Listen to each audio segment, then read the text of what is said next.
नमस्कार। बहुत स्वागत है आप सभी दर्शकों का कन्या राशि के लिए सूर्य राशि परिवर्तन के इस वीडियो में।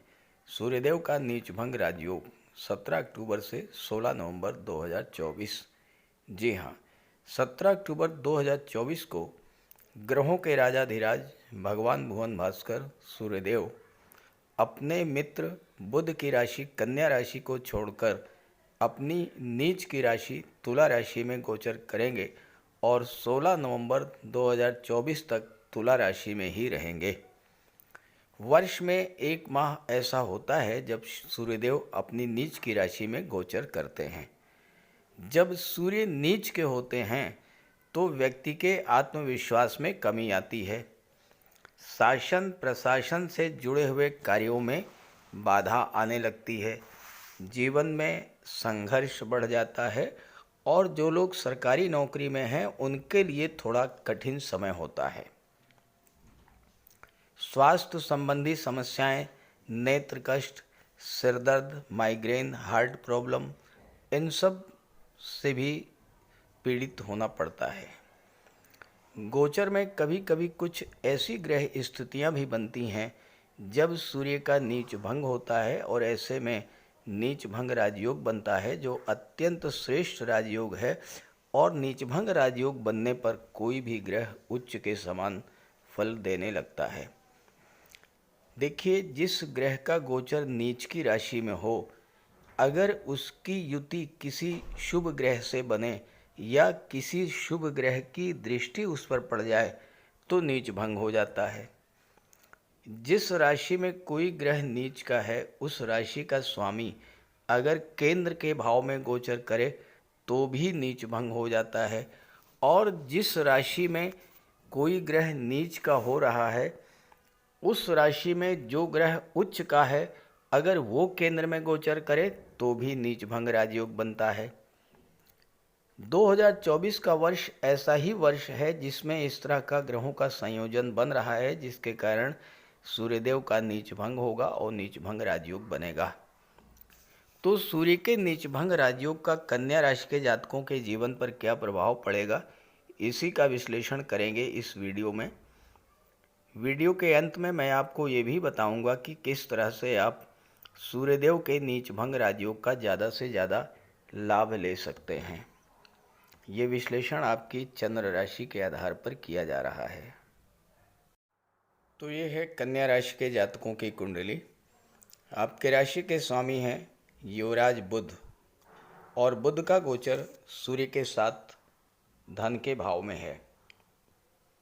सूर्य कन्या राशि के लिए प्रबल योग कारक होते हैं और इसलिए सूर्य के गोचर का कन्या राशि के जातकों को विशेष लाभ मिलेगा।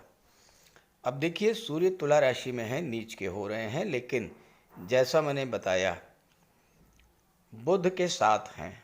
बुध अत्यंत शुभ ग्रह माने गए हैं। तो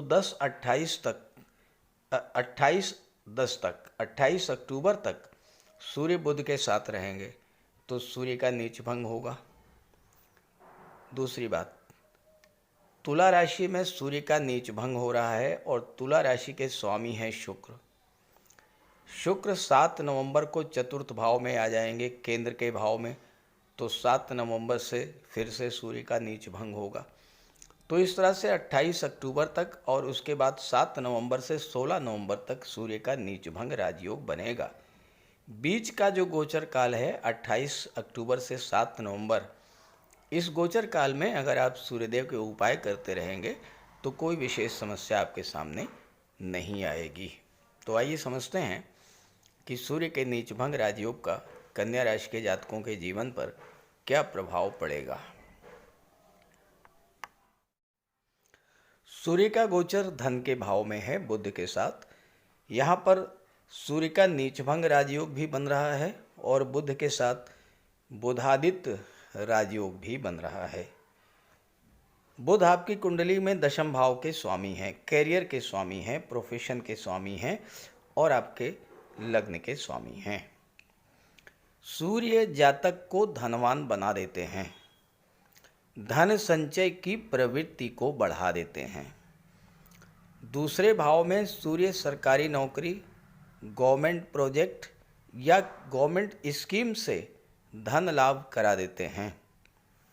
चूँकि बुध के साथ हैं और बुध दशम भाव के स्वामी हैं, ये जो समय है ये आपके करियर ग्रोथ का होगा। बुध व्यापार के कारक हैं तो ये समय बिजनेस ग्रोथ का भी होगा। और चूँकि सूर्य 12वें भाव के स्वामी हैं तो इस समय विदेशों से आपको भर भर के पैसा मिलेगा। 12वें भाव का स्वामी जब धन के भाव में गोचर करता है तो विदेशों से धन की प्राप्ति होती है। बुध के साथ हैं तो विदेशी व्यापार से धन की प्राप्ति होगी। आईटी सेक्टर, कंप्यूटर कम्युनिकेशन या मैनेजमेंट के क्षेत्र से आपको धन की प्राप्ति होगी।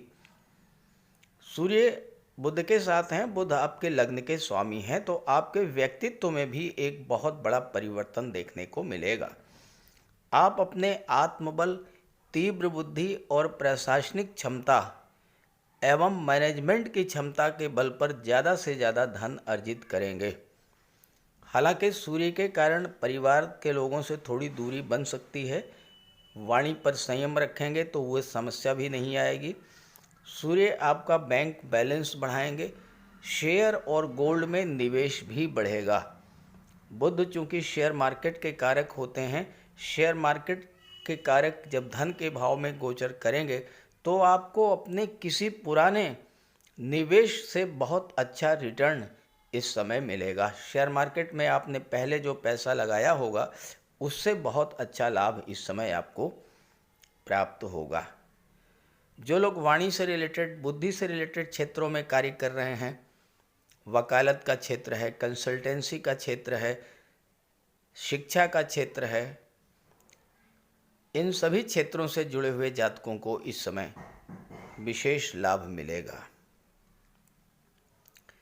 बुध 28 अक्टूबर को राशि परिवर्तन करेंगे और शुक्र के साथ तीसरे भाव में गोचर करेंगे और 28 अक्टूबर को शुक्र बुध का लक्ष्मी नारायण योग बनेगा और दृष्टि पड़ेगी भाग्य के भाव पर। शुक्र और बुध जैसे शुभ ग्रह की दृष्टि जब भाग्य के भाव पर पड़ेगी तो भाग्य का साथ आपको मिलना शुरू हो जाएगा। आपके अधूरे कार्य बनने शुरू होंगे, रुके हुए काम बनेंगे, गवर्नमेंट का सहयोग मिलेगा, बॉस, सीनियर और पिता का आपको सहयोग मिलेगा और जब आपके कार्य पूरे होंगे तो धन लाभ होगा। जब धन लाभ होगा तो धन का संचय होगा, खर्चों में कमी आएगी। आपकी गोचर कुंडली में सूर्यदेव 12वें भाव के स्वामी होकर के धन के भाव में गोचर कर रहे हैं। तो 12वें भाव का स्वामी जब धन के भाव में गोचर करेगा तो पहला प्रभाव तो यही पड़ेगा कि विदेशों से धन की प्राप्ति होनी शुरू हो जाएगी। विदेश में आपका कोई पैसा फंसा हुआ था, कोई पैसा रुका हुआ था, वो पैसा मिलेगा। कोई बड़ी बिजनेस डील आपको इस समय मिल सकती है। और दूसरा जो महत्वपूर्ण प्रभाव होगा वो होगा आपके खर्चों पर नियंत्रण। आपके खर्चे जो फालतू के बढ़े हुए थे उन खर्चों में कमी आएगी, क्योंकि बुध आपकी बुद्धि और निर्णय क्षमता को अत्यंत तीव्र करेंगे और इस अवधि में आपका माइंडसेट कुछ इस प्रकार का होगा कि आप इस बात पर फोकस करेंगे कि किस तरह से फालतू खर्चों को बचाया जाए, बचत को बढ़ाया जाए, निवेश को बढ़ाया जाए और इस अवधि में आपका निवेश भी बढ़ेगा। इस गोचर काल में आपकी इनकम भी बढ़ने जा रही है। सूर्य राजा हैं, राजा के प्रभाव से कोई आपका कोर्ट कचहरी का मैटर है वो सॉल्व होगा। सूर्य आरोग्य के कारक होते हैं तो स्वास्थ्य लाभ होगा। घर का कोई सदस्य जो लंबे समय से अस्पताल में भर्ती है, स्वास्थ्य लाभ होगा। भले ही खर्चे बढ़ेंगे लेकिन वो स्वस्थ होकर के बाहर आएगा। सूर्य का ये 1 माह का गोचर आपके लिए विदेशों से ज़बरदस्त लाभ देने वाला होगा। सूर्य गवर्नमेंट जॉब के कारक होते हैं, बुध के साथ बुधादित्य राजयोग बना रहे हैं, तो ऐसे में आपको इस समय विदेशों में कार्य करने का अवसर भी मिल सकता है। जो लोग बेरोजगार हैं उनके लिए रोजगार के नए नए अवसर मिलेंगे। क्योंकि आपकी कुंडली में शनि छठे भाव में बैठे हैं। छठा भाव नौकरी का होता है। सूर्य से शनि का नवम पंचम का योग बन रहा है, तो छठा भाव भी एक्टिवेट होगा और धन का भाव भी एक्टिवेट होगा। तो जो लोग बेरोजगार हैं उनके लिए नए नए नौकरी का अवसर प्राप्त होगा। आपके परिश्रम का पूरा पूरा प्रतिफल मिलेगा। कन्या राशि के जो जातक विदेश जाने के लिए प्रयासरत हैं, अचानक से उनका काम बनेगा। जो लोग पहले से ही विदेश में हैं उनके कार्य व्यवसाय में उन्नति होगी और धन का लाभ होगा। आपकी छुपी हुई प्रतिभा इस गोचर काल में निखर कर के सामने आएगी और उसका आपको बड़ा लाभ मिलेगा। चूँकि शनि की दृष्टि 12वें भाव पर पड़ रही है, शनि की दृष्टि विच्छेदात्मक होती है। 12वें भाव की चीज़ों का विच्छेद करेंगे, यानी खर्चों को कम कराएंगे, कोर्ट कचहरी के मैटर्स को समाप्त करेंगे, कोई कर्ज है उसको समाप्त करेंगे, कोई शत्रुता है उसे समाप्त करेंगे और स्वास्थ्य लाभ करा देंगे। 7 नवंबर को शुक्र के प्रभाव से सूर्य का नीच भंग होगा। शुक्र आपकी कुंडली के चौथे भाव में बैठे हैं। शुक्र चौथे भाव में दिग्बली होते हैं, शुक्र को दिग्बल प्राप्त होता है, सुखों के कारक हैं। चौथा भाव सुखों का होता है, तो इस गोचर काल में आपके भौतिक सुखों में वृद्धि होगी। घर में शांति का, सुख का वातावरण बनेगा।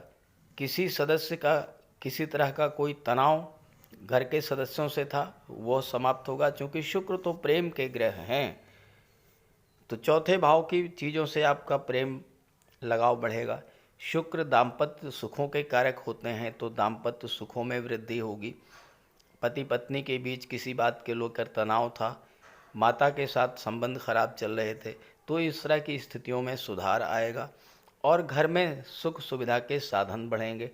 अगर आप महिला हैं तो 7 नवंबर को जैसे ही शुक्र चौथे भाव में आएंगे, आपको इतना धन अचानक से प्राप्त होगा कि आप ऑर्नामेंट, ज्वेलरी, आभूषण, डिज़ाइनर ड्रेसेज, कॉस्मेटिक्स, परफ्यूम, इन सब चीज़ों पर धन खर्च करेंगी। चूँकि धन के भाव का स्वामी सुख के भाव में बैठा है, तो धन का सुख मिलेगा, धन से सुख मिलेगा। तो आपके पास इतना धन होगा कि आप सुख सुविधा के साधन खरीद सकेंगे। हो सकता है कुछ जातकों के लिए नए भवन में प्रवेश का, नए वाहन खरीदने का योग बने और कुछ जातक अपने घर का डेकोरेशन करा सकते हैं, घर का रेनोवेशन भी करा सकते हैं। सूर्य की दृष्टि अष्टम भाव पर पड़ेगी। सूर्य में तेज है, बल है, प्रकाश है, ऊष्मा है, ऊर्जा है, और सूर्य का प्रकाश जब अष्टम भाव पर पड़ेगा तो अष्टम भाव को प्रकाशित करेगा, यानी 8वें भाव की जो नेगेटिव चीज़ें हैं वो समाप्त होंगी। अब 8वां भाव तो कष्टों का, दुखों का, पीड़ाओं का, विघ्न बाधाओं का, रुकावटों का, परिवर्तन का होता है। तो आपके जीवन में जो समस्याएं लंबे समय से चली आ रही थीं, उन समस्याओं को अंत करेगी सूर्यदेव की दृष्टि। 1 वर्ष के बाद सूर्यदेव की दृष्टि 8वें भाव पर पड़ेगी, तो 8वें भाव को प्रकाशित करेंगे। साथ ही साथ 8वां भाव परिवर्तन का होता है। अगर आप अपने वर्तमान कार्य क्षेत्र से, अपने जॉब से संतुष्ट नहीं हैं, सफलता नहीं मिल रही है, तो जॉब परिवर्तन के लिए भी समय अनुकूल है। हालांकि ये जो गोचर काल है इसमें आपकी कुंडली में गुरु और शनि 2 ग्रह वक्री हैं, और वक्री अवस्था में कोई ग्रह ये चाहता है कि आप परिवर्तन ना करें, आप अपने आप में, अपने कार्य व्यवसाय में, अपने कैरियर में सुधार लेकर के आएंगे। उसकी कमियां तलाश करें और उसको दूर करें। चूँकि 8वां भाव रिसर्च का होता है, तो आप अपने कार्य क्षेत्र पर रिसर्च करें, अपने बिजनेस पर रिसर्च करें कि क्या कमी है और उसे दूर करें। अगर कोई परिवर्तन करना ही है तो बहुत सोच समझ करके कीजिएगा, क्योंकि 8वां भाव डीप रिसर्च का होता है, गुप्त रहस्यों का होता है। तो जो करियर में आप बदलाव करने जा रहे हैं उस पर डीप रिसर्च करें, नए करियर के बारे में अच्छे से जानकारी करें। ऐसा ना हो कि नए कार्य व्यवसाय में वही समस्याएं आए जो पहले आ रही थीं। सूर्य 1 वर्ष के बाद अष्टम भाव को देख रहे हैं तो जीवन में बदलाव तो लाएंगे। गुप्त धन की प्राप्ति होगी। डूबा हुआ पैसा आपको मिलेगा। अचानक से धन लाभ का योग बनेगा। ज्योतिष, तंत्र मत, रिसर्च के क्षेत्र में जो जातक हैं वो बहुत अच्छा परफॉर्म करेंगे। कोई नई खोज कर सकते हैं, कोई नई उपलब्धि हासिल कर सकते हैं। और ये समय ऐसा है कि आप जिस भी कार्य से जुड़े हुए हैं उसकी बारीकियों को समझने का ये समय है। सूर्य गवर्नमेंट को शो करते हैं। आप गवर्नमेंट से जुड़े किसी कार्य से जुड़े हुए हैं और उसमें कोई बाधा आ रही थी, वो बाधा दूर होगी। सूर्य के साथ बुध भी हैं। बुध ऑडिट और अकाउंटेंसी के कारक होते हैं। जो लोग ऑडिट से जुड़े हैं, अकाउंटेंट, चार्टर्ड अकाउंटेंट हैं, डाटा प्रोसेसिंग या डाटा एनालिसिस का कार्य करते हैं, उनके लिए भी ज़बरदस्त लाभ लेकर के आ रहे हैं सूर्य और बुध। अब क्या करें जिससे कि आपको विशेष लाभ मिले? तो आपको कोई विशेष प्रयास नहीं करना है, बहुत छोटा सा उपाय बता रहा हूँ। प्रातःकाल स्नान करने के पश्चात एक तांबे के लोटे में जल, अक्षत, रोली, चंदन, लाल पुष्प और गंगा जल ये मिला करके सूर्यदेव को जल दीजिए। इसके बाद एक लाल रंग के आसन पर बैठ जाइए। एक तांबे के गिलास में पानी भर के रख लीजिए। गायत्री मंत्र का पाठ कीजिए। 1 माला, 2 माला, 3 माला, जितना आप कर सकते हैं उतना आप कीजिए। इसके बाद उस जल को आप ग्रहण कर लीजिए। आप देखिए इसका चमत्कारिक प्रभाव पड़ेगा। तो ये उपाय कीजिए, इस गोचर का लाभ उठाइए और ये वीडियो, ये जानकारी अपने साथियों, मित्रों को भी शेयर कीजिए। नमस्कार।